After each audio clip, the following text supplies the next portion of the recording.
All right, welcome to the Explainer. Today we're tackling a big one. It's a financial product that promises you security for your entire life, but according to our source material, it might just come with some serious hidden costs. We are digging into the case against whole life insurance. Let's get right into it. So let's start with the big question, right? Life insurance. Is it this essential financial safety net for your family, or could it actually be a really costly mistake? As you can see here, the answer really depends on which kind you choose. Okay, before we jump into the big debate, let's just make sure we're all on the same page. What is life insurance? Well, at its core, it's pretty simple. It's a contract. You make regular payments, those are called premiums, and in return, if you pass away, the insurance company pays a big chunk of money to the people you choose. That's it. And this is where things get interesting. You've basically got a fork in the road. As our source lays it out, the world of life insurance really offers two completely different paths to protecting your family. And here are those two paths, side by side. On the left, you've got term life. Think of this as the no-frills option. It's pure, simple insurance. It only covers you for a set period of time, the term, and because of that, the premiums are really low. But then, over on the right, you have whole life. And this is a whole different animal. It's a hybrid. It's part insurance and part investment. It covers you for your entire life, but the premiums are way, way higher because you're also building up this thing called cash value. And this right here, this is the heart of the whole debate. So why do so many people go for whole life? What's the big promise? Let's take a look at the sales pitch. And you know, the pitch is pretty darn compelling. I mean, who doesn't want lifelong protection? Something that never expires. And it acts like a forced savings account, building up this cash value that you can borrow from if you need it. The growth is stable, predictable. You don't have to worry about the stock market's crazy swings.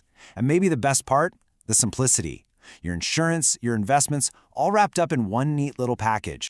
All right, that sounds amazing, doesn't it? So, what's the catch? There's got to be a catch, right? Well, according to our source, the real story and the real cost is hidden deep in the details. Our source uses this fantastic analogy to get the point across. They say the high fees in whole life are like a major leak in your investment bucket. Just picture that for a second. You're pouring your hard-earned money in the top, but a huge chunk is just draining away through fees and commissions before it can even do anything for you. So how big of a leak are we talking about here? Brace yourself for this number, because it is wild. According to the analysis we're looking at, in some cases, up to, get this, 100% of your first year's premium can go straight to commissions and fees. Yeah, you heard that right. Practically none of your money in that first year is actually being invested for you. And this chart just makes it crystal clear. We're looking at the monthly cost for the exact same death benefit. A simple term life policy, maybe $30 a month.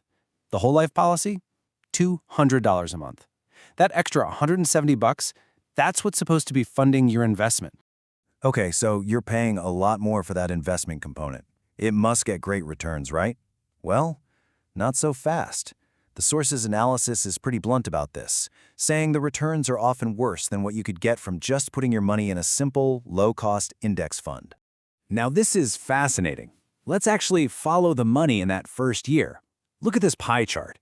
The biggest piece, a whopping 55%, that goes straight to the agent's commission. Then another 35% is for the insurance company's own fees. The actual cost of the insurance is only 8%. And your cash value, your investment, it's that tiny, tiny sliver right there. In this example, just 2% of what you paid in. Wow. Okay, so if that's the problem, what's the solution? Our source points to a really classic, straightforward strategy. It's called buy term and invest the difference. Let's break down exactly how that works. It's actually a super simple three-step plan. Step 1, you buy an affordable term life policy, just for the years you actually need the protection.